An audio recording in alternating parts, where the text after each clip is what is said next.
Bismillahirrahmanirrahim. Hai, Assalamualaikum. Welcome back to Cengkih Channel. Terima kasih atas sokongan korang semua dan terima kasih pada yang dah subscribe untuk channel ini. Hari ini akak nak ceritakan dua kisah seram yang mana kisah seram ini dikongsikan oleh salah seorang subscriber.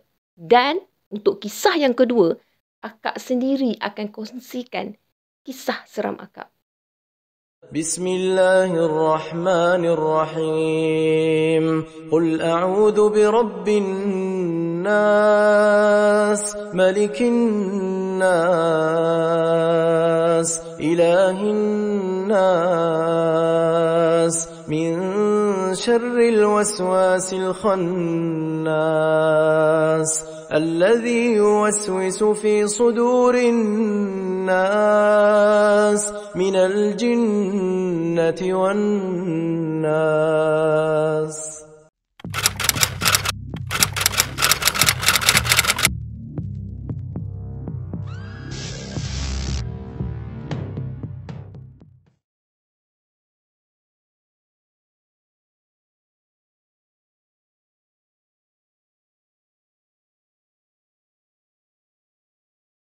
Akak mulakan dengan kisah yang pertama.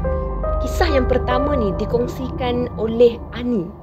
Ani pada masa tu berusia 15 tahun dan kisah ni berlaku pada tahun 1995 di Alustar, Kedah. Ani pada kejadian tu tinggal bersama dengan adik dia. Maksudnya sekarang ni mereka tinggal bertiga je dalam satu keluarga. Sebab mak dengan ayah dia dah bercerai. Jadi yang ada cuma Ani dengan adik dia yang berusia 5 tahun dan juga mak dia.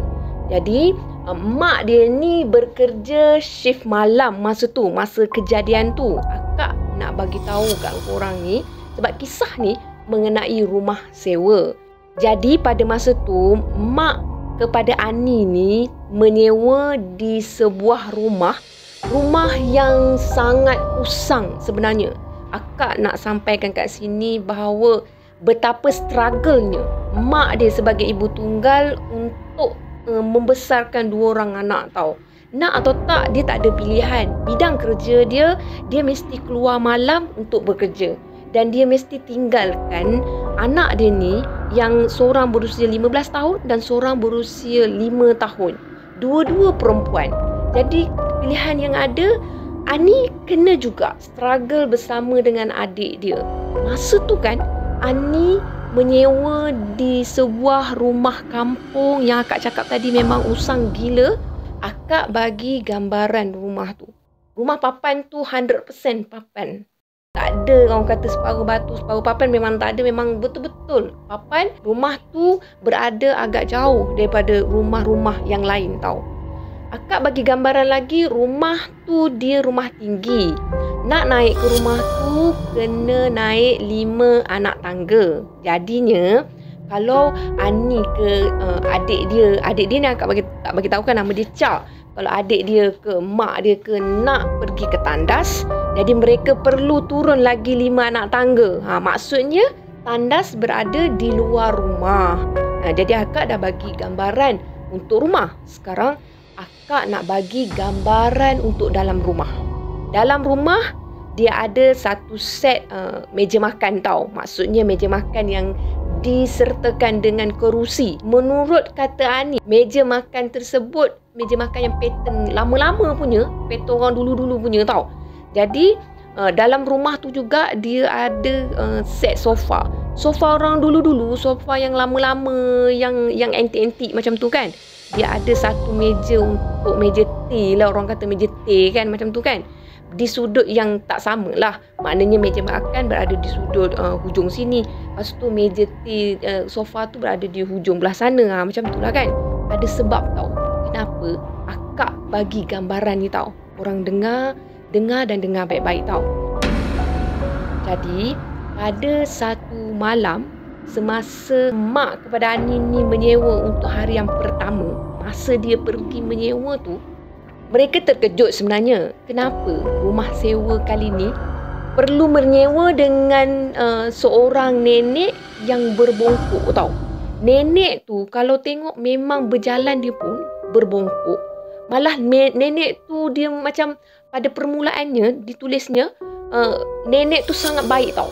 Menerima kehadiran diorang ni sangat-sangat baik.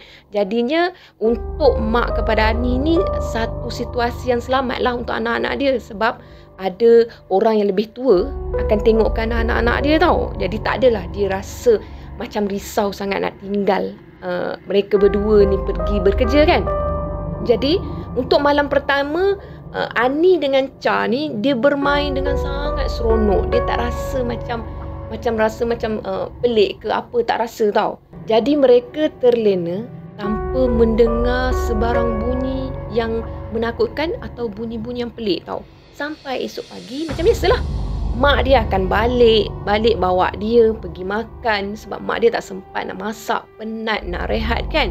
Jadinya rutin tu macam biasa sampailah hari yang kedua. Ni hari kedua menyewa tau. Bila hari kedua menyewa, mak dia pun nak masuk shift malam pukul 8 kan. Jadi dia tinggalkan dua beradik ni, Ani dengan Cha ni sendirian lah dekat rumah papan yang usang tu. Jadi Ani dengan Cha ni dia macam biasalah budak, remaja dan budak. Dia tak rasa macam benda yang pelik-pelik sebab ni first time dia alami tau. Jadi diorang ni nak main dulu pada malam tu. Tak nak tidur lagi. Nak tidur lambat lah. Nak main dululah kan. Jadi Cha ni dah halang-halang kan kakak dia pun duduk melayan ke dia kan. Dia ajaklah Ani ni main sorok-sorok. Famous kan main sorok-sorok. Wak Ima, anak akak pun memang sekarang memang cukup suka main sorok-sorok. Sebab itu adalah permainan yang paling simple dan mudah dan seronok. Jadi Cha pun cakap lah pada Ani ni, Kak, mereka kan orang Kedah. Mereka punya dialek tu macam tu lah, lorak dia kan. Kak, jom teman Cha main. Macam tu kan. Jadi kakak dia ni mula-mula dia dengar tu dia tak ada lah nak ambil peduli adik dia duk ajak nak main. Lepas tu Cha ajak lagi, Kak, jomlah teman cek. Macam tu kan. Lepas tu Kak dia pun kesian tengok kat adik, sayang adik kan. Kata jomlah, kata hampir nyorok dulu Kak kira. Macam tu lah kan. Lepas tu bila Ani ni duk mengira, dia duk tengok lah adik dia. Sebab dia macam bukanlah ngira sungguh-sungguh je pun. Nak main dengan budak 5 tahun lah macam mana sangat. Jadi duk kira 1, 2, hampir nyorok ke? 3, 4, dah siap belum? 5, 6, 7, 8, ngongek-ngongek apa semua. Dah settle semua. Adik dia cakap dah macam tu kan. Jadi Ani pun nak pergilah cari adik dia ni. Bila nak pergi cari adik dia ni, dia buat intel lah. Orang kata dia tahu dah adik dia mesti nyorok bawah meja makan. Pasal apa? Pasal meja makan je paling besar pun kat situ. Jadi dia pun buat-buat lah nak cari kat meja makan. Jadi bila dia tengok dekat meja makan, dia nampak ada kaki tau. Kaki tu duduk goyang-goyang kat meja makan. Cik dapat ada hang. Cik dapat ada hang adik, kata. Baik hang keluar sebelum cik pergi tarik hang. Gitu. Jadi Ani duk cakap beg hang, duk beg hang. Kau tak erti sangat lah. Lepas tu nak kaki tu duk goyang kat meja tu tau. Dia lagi goyang, dia tahu adik dia mesti duduk kat situ. Lepas tu dia pergi lah. Dia nak orang kata nak tengok bawah meja tu tau. Dia tengok bawah meja tu. Dia nampak betul memang kaki. Irah betul kaki adik dia. Kecil halus, comel. Lepas tu dia duk tengok kaki tu. Dia nak tengok adik dia saja. Nak cak tau. Nak angkat kepala. Dia kata cak lagu tu lah kan. Biasalah kakak menyakat adik tak. Nak cak macam tu tengok. Mana ada orang pun. Badan tak ada korang. Tak ada badan macam tu. Kaki semata-mata. Cuba korang bayangkan. Masa tu Ani tak rasa lagi macam pasal apa badan tak ada. Pasal apa kaki je. Jadi Ani pun ambil kesempatan tu dengan cepat tau. Dia pergi tengok sekali lagi kat bawah meja. Dia tengok memang betul. Kaki tu memang duk ada kat situ lagi. Duk goyang-goyang kat situ lagi. Dia pun pandang balik kat atas. Memang tak ada. Tak ada orang. Kaki semata-mata. Jadi bila dia tengok kat bawah, kaki dah tak ada. Jadi dia pun mulalah rasa macam, rasa lain macam tau. Remaja macam tu kan. Apa benda tu? Benda apa tu? Macam tu kan. Jadi Ani ni pun duk fikir apa benda tu. Mai adik dia tau meluru ke arah dia ni, duk panggil, Kak, hang nampak tak apa cik nampak? Lagu tu. Adik duk habaq lagu tu. Jadi Ani pun dia pandang ke adik dia. Hang nampak apa? Adik nampak tadi kaki duk berjalan bawah meja. Kok nampak kaki duk goyang je. Hang nampak kaki duk berjalan bawah meja. Adik nampak tadi lah kok jelas. Kaki berjalan bawah meja lah kok. Macam tu. Berjalan pula. Hak kok ni nampak kaki tu duk bergoyang. Yang adik ni nampak kaki tu duk berjalan bawah meja tu. Jadi kakak ni pun tanya lagi ke adik. Hang menyorok kat mana tadi? Macam tu. Lepas tu adik ni pun cakap, Cik menyorok kat meja sana, bukan meja sini. Cik memang menyorok kat sana daripada tadi lagi. Cik nampak lah kok duduk kat meja tu dengan kaki tu. Terkejut lah kok dia masa tu. Mulalah dia orang ni berada berdekatan, berpelukan tau. Si adik mula memeluk kakak. Kakak pula mulalah tak tahu nak cakap apa. Kelu lidah. Tak tahu apa yang nak diluahkan. Mak tak ada. Nenek tu entah mana pi tak tahulah. Kata je duduk satu rumah tapi batang hidung apa pun tak nampak. Jadi depa mereka ni pun mula menggigil ketakutan. Dalam-dalam dia cuba mengatasi keadaan cemas tu. Ani dengan Cha ada dengar masa tu bunyi dinding yang dicakar-cakar. Cakaran tu bukan cakaran yang sekali dua, tahu tak? Cakaran tu berulang-ulang kali, makin lama makin keras bunyi dia. Makin lama makin keras bunyi dia. Sampai kan Ani dengan Cha ni naik letih tahu, nak dengar sambil-sambil tak tahu nak jerit tang mana tau. Rumah kiri kanan jauh, tak tahu nak buat apa sampai duk. Yelah budak besar tu tak nak sebut apa, nak membaca ayat suci pun dah memang tak terlintas dalam kepala. Jadi duk diam kat situ. Dalam-dalam duk diam semakin peluk tu antara satu sama lain tu. Ada pula bunyi suara memanggil nama mereka. Ani, Cha, Ani. Macam tu. Ni akak ajuk lah. Tapi akak tak tahulah bunyi dia sebenar-benarnya macam mana tau. Jadi bila bunyi tu memanggil-manggil nama Ani dengan Cha, lagilah ketakutan tu menjadi-jadi tau.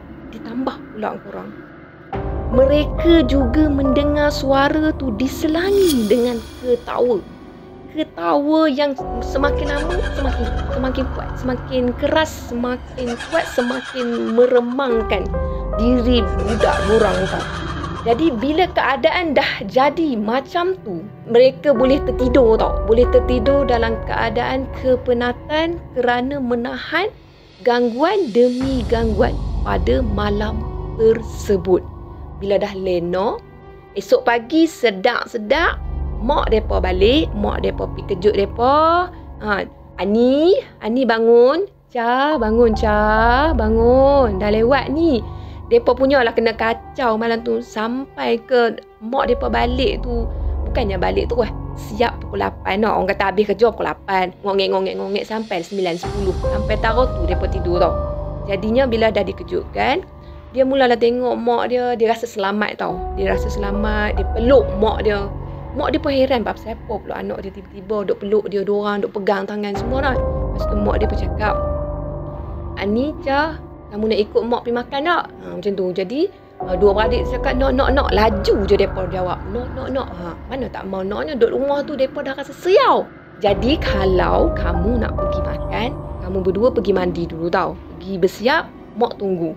Jadi masa dapat arahan macam tu, Ani pun bawa lah Cha ni nak pergi tandas lah, nak mandi, nak bersiap kan.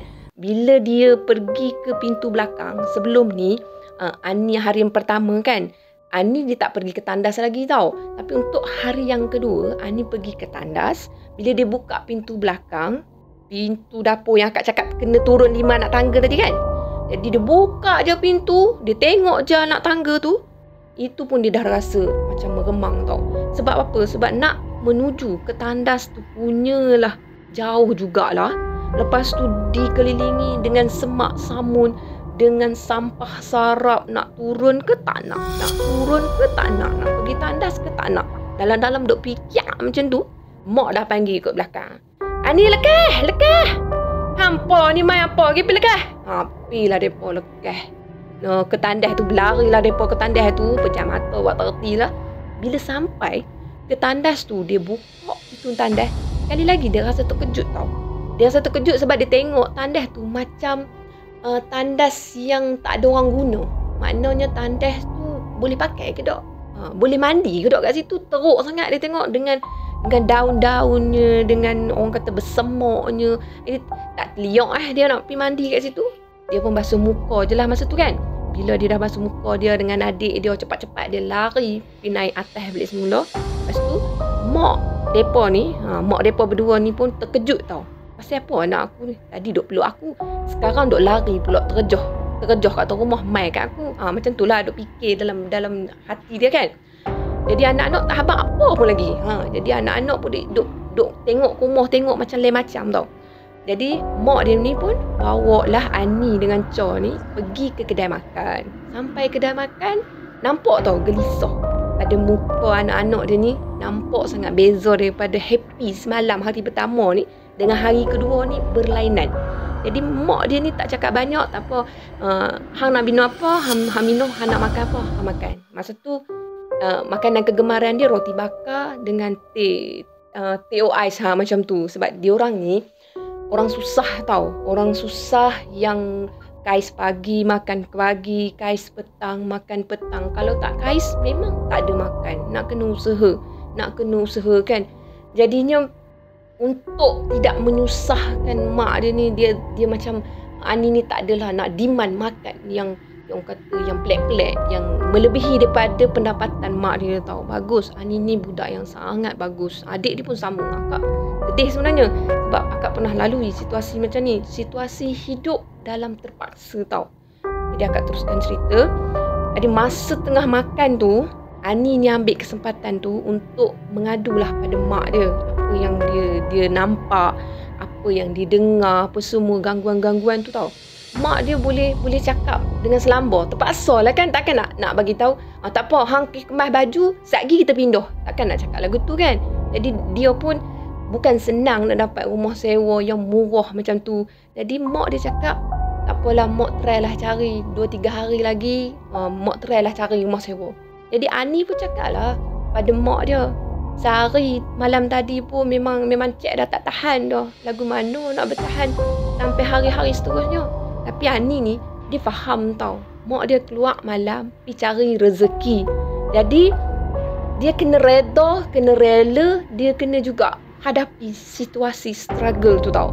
Jadi bila dah selesai makan semua, mereka pun balik. Bila mereka balik, mulalah nak datang malam kan. Bila nak datang malam korang, bila kita dah lalui saat macam tu, dia akan jadi trauma untuk kehadiran malam. Jadi dia pun mengintai-intai sekeliling. Nak habaq kat mak ni, tak payahlah pergi kerja malam ni. Kan kais pagi makan pagi, kais malam makan malam. Mak tak pergi kerja memang tak ada duit lah nak makan. Jadinya diteruskan juga rutin diorang ni. Dua beradik ni pun stay juga dalam rumah.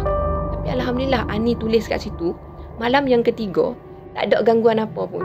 Mereka terus tidur awal. Tu dia kunci dia. Kunci dia kena tidur awal. Jangan duk fikir apa nak dengar, apa nak lihat ke apa. Tidak lah. Bila mereka tidur awal ni, esok paginya bangun macam biasa. Alhamdulillah. Bila esok pagi kan, mak dia biasanya balik awal pagi kan. Lebih kurang pukul 9 lebih macam tu. Tapi kali ni mak dia tak balik tau. Tak balik tu bukan tak balik terus. Maknanya mak dia macam tak muncul-muncul. Mana pula mak ni? Mana pula mak ni tak balik lagi? Mak pergi cari rumah sewa kot dik. Macam tu dia sembang adik dia kan. Jadi adik dia kata, yalah kot macam tu. Jadi kakak apa tu, Ani ni pun tak apalah. Seronok lah. Dalam fikiran dia memang mungkin mak dia pergi cari rumah sewa tu memang mak dia pergi cari rumah sewa lain. Okey. Jadi masa hari tu, siang hari tu, kan akak cakap dia tinggal dengan nenek tua bongkok. Ada pula nenek tua siang-siang hari yang berbongkok tu. Masa yang pagi mak dia tak ada tu, tak balik lagi tu, nenek tu tegur dia tau. Tegur Ani dengan Cha ni, ajak mereka ni ikut nenek nak pergi mana. Macam tu. Jadi nenek ni pun cakap, Ani hang nak ikut nenek tak? Macam tu. Jadi Ani pun cakap, nenek nak pergi mana? Nenek nak pergi berubat orang. Dalam fikiran ni, nenek pandai berubat orang ke? Tak tahu pula nenek pandai berubat orang. Dalam hati dia lah, takkan nak cakap depan pula tak. Jadi nenek kata, hang nak pergi tak nak? Hang nak ikut tak nak ni? Kalau hampa nak ikut, hampa pergi mandi sekarang. Macam tu. Jadi nak tak nak tengok rumah, malam pun dah nampak seram, siang pun dah nampak seram. Jadi dua beradik ni buat keputusan, Nek tunggu Nek, Sat, kami siap. Tu. Kami pergi mandi, Sat. Masa nak pergi mandi tu korang, dia nak pergi ke tandas belakang tu, dia tak lalu dah kot pintu belakang tau. Dah tak mau dah dia. Lalu pintu belakang, dia lalu kot pintu depan. Pintu bahagian depan dia sanggup ni. Pusing rumah ni jauh-jauh pergi tandas tau. Tapi masa dia pergi tandas untuk hari yang ketiga tu, dia nampak semok samun dah tak ada. Semok samun, sampah, sarap semua dah tak ada. Bila dia buka pintu tandas, korang bayangkanlah, tandas tu boleh bersih. Walhal mak dia tak tolong bersihkan pun. Kalau korang bayangkan, nenek yang nak berjalan pun macam lambat sangat nak berjalan. Macam mana nenek tu boleh clearkan tempat tu secepat mungkin macam tu? Macam tak logik lah pada fikiran Ani kan. Jadi Ani kata tak apalah, dah bersih selesa lah kan. Dia dah mandi-mandi siap-siap semua. Jadi Ani ni naklah ikut nenek ni pergi berubat orang. Lepas tu Ani berfikir, Ani ni banyak berfikir, maklumlah dia dah agak remaja kan. Jadi dalam fikiran dia cakap, pasal apa nenek ni nak pergi berubat dengan orang? Nenek jalan pun slow, jalan lambat. Macam mana nenek nak pergi berubat orang? Macam tu. Lepas tu dia terfikir juga masa tu, kenapa nenek ni tak duduk dengan anak dia? Nenek tak ada anak ke? Ada orang nak jaga nenek ke? Pasal apa nenek ni duduk sorang-sorang? Duk banyak sangat lah tanya pasal nenek ni. Tak terjawab lah perkara tersebut. Hari tu dia pun ikutlah nenek tu bersama dengan adik dia. Bila dia pergi, dia pelik tau. Pasal apa nenek ni? Pasal apa lagi? Pasal apa nenek ni bawa tongkat? Tongkat dia ni nampak lain macam nak kena balut dengan kain kuning ke? Pasal tongkat nenek dia ni memang berbalut kain kuning, berikat pula dengan kain kuning. Macam pelik. Dia biasa duk tengok kan kalau tongkat-tongkat orang tua-tua ni biasa je. Tak ada nak balut-balut bagai. Tapi tak apalah dia ikut je lah. Nenek tu kan. Bila dia ikut nenek tu, semuanya berjalan lancar. Masa dia tengah layan adik dia main tau. Main dia tengok nenek tu. Orang kata masuk ke rumah yang dia pergi tu apa semua-semua. Dalam fikiran dia macam pelik dan pelik. Lepas tu bila balik, semuanya masih dalam keadaan yang orang kata tak ada benda-benda yang pelik lagi lepas tu. Sampailah nenek dia kata, hampa sebelum nak naik rumah, hampa basuh dulu kaki. Masa dia nak basuh kaki tu, dia tengok pada nenek tu. Nenek pandang dia senyum yang lain macam. Senyum yang orang kata menakutkan lah, senang cakap. Senyuman yang seolah-olah macam kita tak rasa pun senyuman tu seorang nenek yang baik tau. Macam tu. Jadi dia mula rasa duduk masa tu kan. Bila dia dah balik kat rumah tu, dia nampak mak dia dah duduk kat meja makan. Bila mak dia nampak dia, mak dia pandang nenek tu tak cakap banyak. Okay, pergi bersiap. Kita nak pergi makan. Kita makan tengah hari kat kedai hari ni. Jadi nenek tu buat tak reti naik apa semua kan. Jadi dia pun pergilah bawa. Kira mak dia ni bawa lah Ani dengan Cha ni pergi untuk makan kat kedai makan. Bila sampai kat kedai makan, mak dia cakap, Ani, hang duduk rumah, hang jaga adik elok-elok. Hang tengok adik, hang perhati adik. Hang hati-hati sikit dengan nenek tu. Jadi kenapalah mak ni tiba-tiba duk habaq lah gitu kan. Jadi Ani ni pun duk fikir, rupanya orang kampung kat kawasan tu duk nasihat dah pada mak dia ni supaya keluar daripada rumah tu secepat mungkin. Jangan duduk lagi kat rumah tu. Pasal apa? Pasal takut nanti apa-apa terjadi kepada anak-anak dia tau. Sebab apa? Sebab orang kampung situ memang cukup kenal dengan nenek tua tu tau. Jadinya untuk mengelakkan orang kata perkara yang bahaya kepada anak-anak dia, mak pada Ani ni bagi tahu dekat Ani ni, mak dah dapat rumah baru. Kali ni mak dapat rumah mahal lah sikit, 150. Rumah kali ni rumah batu campur rumah papan. Bila Ani dengar macam tu, alhamdulillah, seronok je. Akak pun tumpang seronok, alhamdulillah. Yelah, orang kata dapat menghindarkan diri daripada perkara yang kita tak boleh jangkakan. Manalah tahu lepas ni banyak lagi gangguan-gangguan untuk dia pada waktu tu kan. Jadi bila Ani tanya bila nak pindah mak, macam tu. Lepas tu mak cakap, sabarlah dulu, mak dah tengah ejah ni. Orang tahu tak rumah yang Ani mak dia duk sewa tu berapa ringgit? Rumah duk sewa tu RM50 je korang. Padanlah dengan rumah tu dengan nenek tu memang orang kampung duk habaq nenek tu jangan duk main. Nenek tu ada ilmu tau. Jadi bila dapat je rumah yang dia cakap 100.5 tadi tu, mereka pun mulalah kemas-kemas barang ni nak pindah daripada rumah tu cepat-cepat. Bila dia nak keluar daripada rumah tu, makna dia takkan balik dah rumah tu tau. Baru dia perasan. Barulah mereka ni perasan melepasi daripada halaman rumah tu. Rumah tu bersemak samun korang. Penuh dengan semak samun. Rumah tu sangat usang. Bukan setakat tu je. Rumah tu sangat menakutkan kalau tengok dari segi luaran ni tau.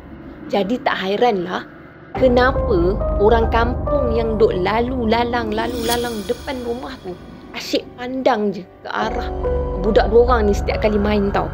Rupanya mereka ni mungkin rasa pelik. Pasal apalah mereka ni duk menyewa kat rumah tu. Pasal apalah mereka duduk menyewa dekat rumah buruk tu tau.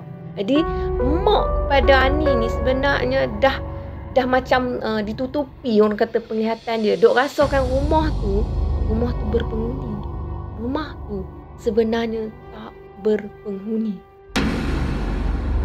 Jadi pengalaman tu menjadi pengalaman yang sangat menyeramkan untuk Ani. Sampai sekarang Ani masih cakap dia tak boleh lupa pada cakaran yang didengar malam tu, pada suara yang mengilai sambil memanggil nama dia dan adik dia.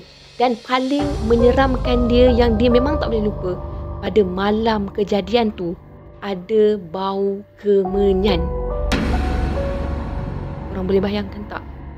Situasi tu telah jadi satu titik ingatan yang dia takkan lupa sampai bila-bila. Setakat tu sahaja untuk kisah yang pertama daripada Ani. Akak akan teruskan dengan kisah yang kedua dari pengalaman akak sendiri.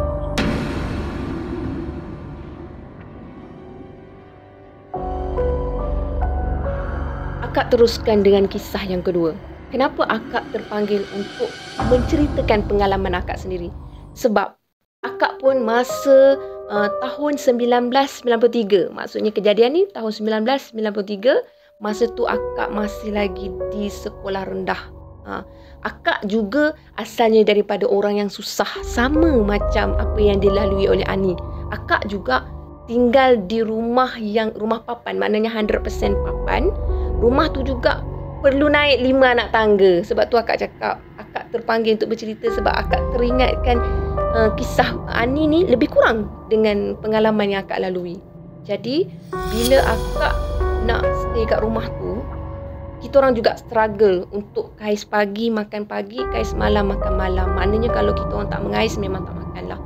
Abah dia bercucuk tanam, mak akan uruskan sayur-sayur yang abah tanam tau. Maksudnya macam abah dia tanam tanaman kampung, bukan tanaman bandar macam sawi bandar semua, tak. Dia tanam macam selom, sayur-sayur kampung macam kunyit, macam orang kata ulam raja, macam tu, korang faham kan? Jadi bila abah dah ambil hasil tanaman dia, mak akan bersihkan hasil tanaman tu dan juga mak akan ikat tanaman tu tau. Sebab mereka ni nak hantarkan hasil tanaman tu ke pasar pada keesokan harinya. Selalunya jadual mak biasa pukul 3.30. Dia akan mula bangun, bangkit balik daripada tidur, daripada rehat. Dia akan uruskanlah pada sayur-sayur tu. Bila dia nak uruskan sayur tu macam biasalah kan, akak kadang-kadang terbangun pada waktu tu. Sebab akak tak sampai hati sebenarnya nak tengok mak akak ni bersusah payah macam tu. Apa salahnya kalau akak teman untuk bercakap pun dah jadilah. Jadi pada malam kejadian tu, malam ke pagi, 3.30 tu pagilah kan. Pada pagi kejadian tu macam biasalah akak sembang dengan mak. Lepas tu akak pun tolong-tolong mak bersih-bersihkan sayuran tu. Jadi masa tu kita orang ada dengar tau bunyi perempuan batuk. Memang jelas bunyi perempuan yang batuk. memang real, memang beria betul dia punya batuk tu, macam dah teruk sangat. Jadi kami berdua pun ambil kesempatan tu untuk tengoklah kepada rumah jiran kami. Sebab bunyi tu datang daripada rumah jiran kami. Jadi bila kami pergi ke tingkap rumah, tengok ke rumah jiran tu, kami nampak memang jiran kami tu dalam keadaan kedudukan berdiri di tingkap. Dia batuk tau, batuk yang sangat kuat sampai nampak tau badan dia, dia menahan dada dia semua, memang nampak real. Lepas tu batuk kuat macam tu. Jadi mak pun cakap lah, Makcik Dah ni kenapa pula hari ni teruk sangat batuk kan, sebelum ni tak pernah pun teruk batuk. Jadi akak pun cakap lah, tak tahulah nak cakap apa macam tu kan, tak tahulah kenapa Cik Dah tu, Makcik Dah tu. Jadi mak pun cakap tak apalah, kita biarkanlah kan, mungkin dia tak berapa sihat tu, macam tu. Jadi mak akak ni pun teruskanlah uruskan sayur tu. Kami dengar lagi bunyi batuk tu dengan jelas lagi. Kami bangunlah lagi. Tujuan kami nak pastikan yang jiran kami tu, orang kata nak take care kat jiran lah. Maksudnya teruknya batuk, ada masalah apa, sakit apa macam tu kan. Tak nak lah tiba-tiba kan duk terbatuk kat situ kan, terpensan dekat tingkap tu kan. Kami tak adalah pula alert kan. Jadi kami pandang lagi ke arah tingkap rumah jiran kami tu. Jarak rumah kami dengan rumah jiran tu boleh orang kata boleh bina lagi satu biji rumah tau. Maknanya tak tahu nak cakap dalam 30 meter, 40 meter macam tu lah. Betul ke kurang meter ni. Jadinya masa kita orang tengok tu kan, memang nampak dengan jelas masa tu. Akak sebenarnya terkejut. Sebab apa? Sebab Makcik Dah tu dia batuk dekat daun tingkap rumah dia kan, tingkap tu kan. Tapi kan, kenapa akak boleh nampak tingkap tu tak dibuka, tapi Makcik Dah tu berdiri dekat tingkap tu, batuk kat tingkap tu. Macam pelik lah. Kalau dia nak batuk dekat tingkap tu, dia mesti buka tingkap tu, mesti batuk dekat tingkap tu, macam menyandar pada tingkap ke apa semua. Tapi dia macam tingkap tu tak terbuka tau. Korang boleh faham tak apa yang akak cuba sampaikan. Jadi masa tu mulut akak pun cabul juga. Akak cakap lah kat mak, kenapa tingkap Makcik Dah tak terbuka pun, tapi ada orang macam tu kan. Jadi mak ni pun dah rasa lain macam tau. Dia dah rasa lain macam. Dia pun tarik akak, suruh duduk kat situ diam-diam, tak payah fikir lah dia cakap kan. Tapi kan mulut mak akak masa tu terkumat kamik. Akak tak faham apa yang dia baca. Yelah, kita budak, mana nak faham apa yang dia baca. Jadi terkumat kamik tu mungkin mak memang dah baca ayat-ayat suci Al-Quran yang memang dah terlintas dalam fikiran dia tau. Jadi dia tak baca kuat. Jadi akak tengok dia, tak tahu je lah. Akak rasa keadaan akak selamat sebab mak ada, abah pun ada, semua ada kan. Jadi tak rasa takut lah masa tu. Tapi bila keesokan harinya, bila mak ni nak pergi tanya kepada Makcik Dah ni, kenapa Makcik Dah ni batuk teruk apa semua kan, nak confirm kan benda tu. Tapi korang, alangkah terkejutnya bila jawapan yang kita orang dengar. Akak pergi tau, akak join sekali tau, mak pergi masa dia tanya tau. Akak dengar masa tu Makcik Dah cakap, Makcik Dah tak bangun pun daripada tidur. Maksudnya Makcik Dah tak pergi pun kat tingkap tu, dia tak buka pun tingkap tu, dia tak batuk pun, dia tak ada masalah, kesihatan dia okey. Bukan dia cakap, dia nafikan memang bukan dia. Jadi mak ni rasa macam kita ni dah tersalah dengar, dah orang kata apa, kita ni sebenarnya dah dengar benda lain ni macam tu kan. Tak apalah, balik. Dalam keadaan tergesa, mak balik lah. Mak memang jenis dia tak suka pergi rumah orang, stay lama-lama, nak sembang lama-lama, dia memang tak suka. Jadi dia terus balik. Akak pun join lah balik kan. Bila balik apa semua, mak pun cakap lah, sebenarnya sebelum ni banyak benda yang dah mak akak lalui tau, tapi dia tak ceritakan. Tapi hari tu tak kenapa mak nak ceritakan pada akak. Mak cakap, mak pernah satu kali tu hujan renyai-renyai tau. Hujan renyai-renyai je, bukan orang kata hujan lebat pun. Rumah tu juga bunyi tingkap yang tertutup sendiri, kedekang. Bukan satu tingkap tau. Rumah tu kalau kita tengok daripada sisi rumah kita orang, dia ada dua tingkap. Tingkap belakang dengan tingkap depan. Dua-dua dia akan tertutup, gedegang. Tertutup, terbuka sendiri. Masa tu hujan renyai-renyai. Tapi pilihan yang mak akak ada, cari rezeki, tetap cari rezeki. Pernah juga mak akak dengar suara sama macam cerita yang pertama tadi. Suara memanggil-manggil nama dia, berulang-ulang kali memanggil-manggil nama dia. Tapi apa pilihan yang dia ada? Sekali lagi, kenapa mak akak ni tak ikat sayur atau bersihkan sayur siang Sebab biasanya abah ni dia akan dapatkan sayur yang tumbuh melia di waktu petang. Bila waktu petang dah sampai malam, mak ni nak uruskan kami adik-beradik lagi. Banyak benda mak nak buat. Jadi mak dah penat sangat. Sebab siang hari pun mak pun memang dah tolong abah untuk pergi bercucuk tanam. Jadi memang penat. Jadual dia memang penat. Dan dia memang dah orang kata konsistenkan jadual pada pukul 3.30. Jadi apa yang berlaku pun, selagi tak memudaratkan pada diri mak, insya-Allah mak dah lalui sampai hari ini. Alhamdulillah. Itulah Kak nak cerita kepada korang semua. Hidup kita tak semudah yang disangka. Tapi lagi banyak kita mempelajari sesuatu, lagi banyak ilmu yang kita dapat. Sekian saja perkongsian akak untuk kali ini. Harap korang terhibur dengan apa yang akak ceritakan. Assalamualaikum. Bye korang. Jangan lupa subscribe. Bye. Bye-bye.